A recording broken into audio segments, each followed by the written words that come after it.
Coach, how have they responded post-scrimmage? I thought they responded very well, and how you're able to tell that they respond is what they look like when they're doing something after the scrimmage, right? So that has to do with refueling, right? Rehydrating, taking care of your body, getting rest. That's the key, right? It's not just how they respond in terms of the plays done and do they execute or not. What do they look like? What do they look like when they're doing it? What do they look like when they walk in the door?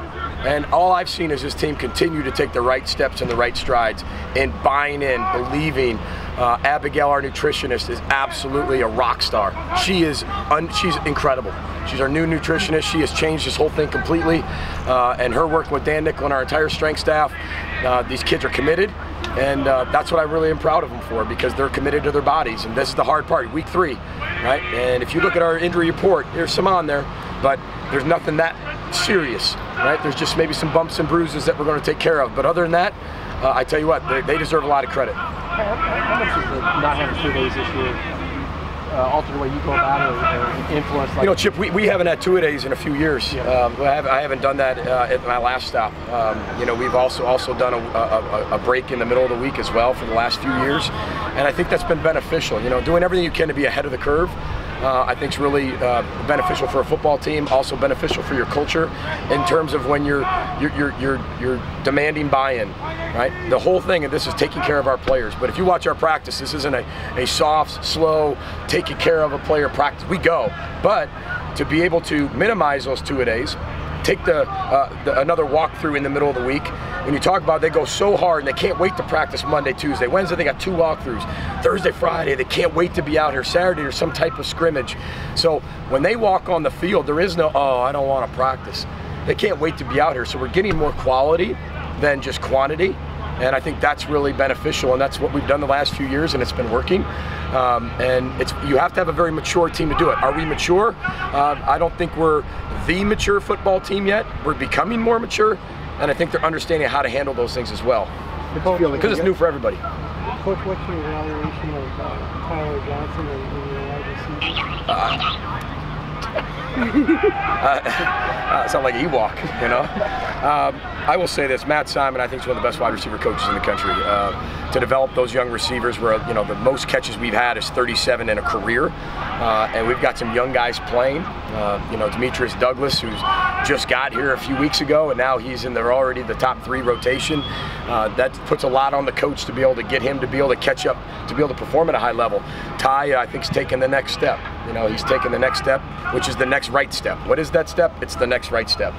Becoming the complete player, blocker, route runner, catching the ball, body position, center of gravity, break points. He's becoming a master at a lot of those things. Eric Carter's becoming a lot more consistent in what he does. He is what he is. You know, he's not a 6'4" receiver, but he's tough. Rashad is becoming more mature. He's learning how to become a go-to receiver. That's hard. You know, when you haven't had to be the guy and then you are the guy, a lot of guys want that until you're in that role and you know what goes along with that. I'm proud of the progress they're making.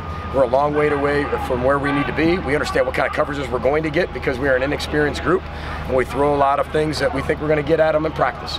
You closer to a quarterback decision?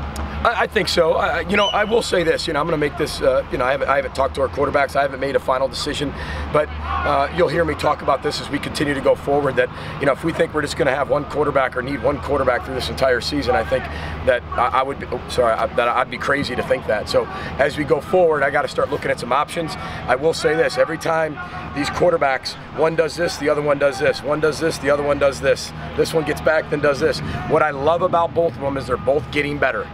And that is what you can continue to see, that it hasn't been an easy decision to say this guy's won the job because they're both playing at a high level. And that's credit to Coach Schrocker, offensive coordinator, quarterback coach. So we're getting there. I think we're getting closer to me being able to say something about where we're headed. You talked about wanting to have that before you started to implement things for Buffalo. When is that time? Well, we're implementing things for Buffalo starting next week, you know, and so I hopefully make a decision here very soon. You know, I'm not going to wait much longer. Like I said, it's going to be what I feel is best for the football team, and that's what I get paid to do. That's the decisions I get paid to make. So we're going to do that. Whatever's best for this football team, we're going to do moving forward. Lane's getting a lot of reps with that first team. Is he physically ready for that challenge? I'm not sure what true freshman that's 18, that you play in the Power 5, especially in one of the most physical conferences in the country, in the Big Ten, who's truly ready to take on that physical challenge when you're 18 going to a 23-year-old. But I will say that we're making him ready. He has to be ready because of our lack of depth. I mean, it is what it is, and we're not going to be able to solve those true issues up there for another 2 years where you sit there and say, hey, I feel really comfortable where we are at the offensive line with, 2 deep, almost 3 deep. That's going to be a while. That's not like you can perform a miracle and have those guys here or go on the waiver wire to acquire more. That's not in college football. So we're doing a great job developing what we have. Blaze is a really young player, but he's really hard on himself because he's a perfectionist. But that's why he's also in the role. The rotation for a starting spot, because he is a perfectionist. He's incredibly smart, and he is stronger than the normal freshman.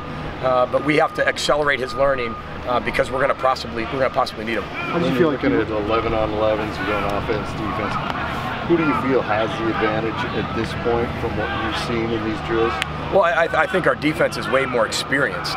When you look at our roster, and I say this over and over, 50 of our players, okay, that's half. 48% are freshmen or redshirt freshmen. 70, I think it's 70-some% are underclassmen. So when you talk about we're one of the least experienced teams in the country. Everybody talks about all these guys coming back.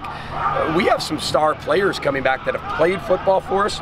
When you're talking the 11 and then the other 11 behind them being just as good or just as experienced, we don't have that yet. We got to create that over the years. So, I'm proud of everybody's progress, but defensively, there's just more people that have played more football for us. So I think that's where we're at right now. But again, we've got to accelerate everything because that doesn't matter when you kick off. None of that matters when August 31st hits. Coach, I heard you talk a few times about their lack of ball control during practice here today. Where does this rank as far as practices where they haven't kept control of the ball? Well, I love that. Anytime you have a 94-yard drive over a course of 14 plays in practice against the one defense, as a head coach, you never go home happy, right? Because I'm really excited for the offense, and now I'm ticked off about what happened on defense. So that's why you go back in the room and you're like, hey, what happened? So you're always spending the time in the room that needs to be fixed. Right? So you're never sitting there celebrating with the team that's doing it because you want to help get it fixed. So, but again, our defense had some major stands, 3 and out. What I love at this juncture of where we're at is, it's a boxing match, and that's what you want to see as you go through camp. Is there's a right hook by the offense, well then there's a body shot and an uppercut by the defense, and then it just continues to go back and forth. The beginning of camp, it was just, it was combination after combination from the defense, offense against the ropes. So we've evolved to that, which I'm very proud of them. So that just shows we're getting better as a team, and everybody has to elevate their game. Coach, what's the biggest positive to this point in time about this team, and what's maybe the biggest concern? They're connecting. They're going from a group to a team. They're connecting. Culture. And that's what I really believe, is that they are becoming the culture. And that's very, very difficult to do because it takes 100% buy-in from everybody on the football team. And I think they're starting to understand how much this culture cares about them, how much it's truly real to help them in all 4 aspects of their life and a holistic approach. And I think that as we continue to go through, and we have a lot of things we do internally during training camp where people really kind of let their guard down and share so much, you start to see these players as people, and they see their teammate as a person, not just a teammate. And I think that's really key in connecting this group. Let's ask a couple injured guys, Donnell Green, Antonio Chenault. Yeah, Chenault is just, we want to keep him out just of contact right now. He'll be back. He's doing all the Indy and stuff like that. He'll be back here in the next day or 2. Donnell Green, we kind of held him out precautionary. Again, we're very thin. So if there is something that's going to risk something down the road, where maybe some years you're like, we're going to go, we're just pushing through it. We've got to be able to sacrifice that right now and give the proper time so it doesn't become the issue. And the safety's first for these kids, but also when you don't have any depth, you've got to make sure that those guys are on the field. And that's the balance as a head football coach. That's being in tune to your team and understanding that the culture has to come first. And that culture is about taking care of the players, but also getting the best product as well. Can you talk a little bit about Jonathan Celestine and his leadership role this season? Yeah, I'd say John, he's been very public about what has happened in the offseason with him losing his father and a huge influence in his life. And what he's been able to do is take that adversity and help it grow every aspect of his life. And he's living his life the way his dad would want him to live it. He's celebrating his dad's life every day, and I don't mean to get too personal, but that's the kind of leader he is. He lets those things fuel him to be the best John Celestine he can be. He's a way better person, he's a way better player, he's a way better leader than what he was the first day he walked in here to training camp. He's always thirsty for knowledge, football, X's and O's, plus leadership, plus culture, always. And he's the first one here, he's the last one to leave. That's what you want from a defender. That's a guy that you're kind of hanging your hat on to really lead your defense. You guys got one more for Coach? Coach, how do you feel Gary Moore and Merrick Jackson are progressing inside? I think they're progressing way beyond maybe what I thought they would be at this point. I think Merrick's growing up. I don't know if I'd say completely grown up yet, but he's growing up every single day, maturing every day. Gary Moore, same way. I mean, if you would have told me Gary Moore is going to be working in with the ones during training camp 5 months ago, I'd said you're crazy. And now he is just completely dominating. He's taken it so serious. I think football's becoming way more important to him. And he's learning how to deal with a lot of things that are in his personal life, dealing them with a very, very positive way. And I think that's when you start to see the growth, is when guys can live that holistic life where no matter what happens to them in all 4 areas, no matter what it is, they can look at it as a positive, that everything's above the line, and then they can respond in a positive way no matter what it is, because that's the deciding factor, the way people respond to adversity or success. And I think both of those guys are learning how to do that. Thanks, guys. Go Gophers. Go Gophers. Thank you.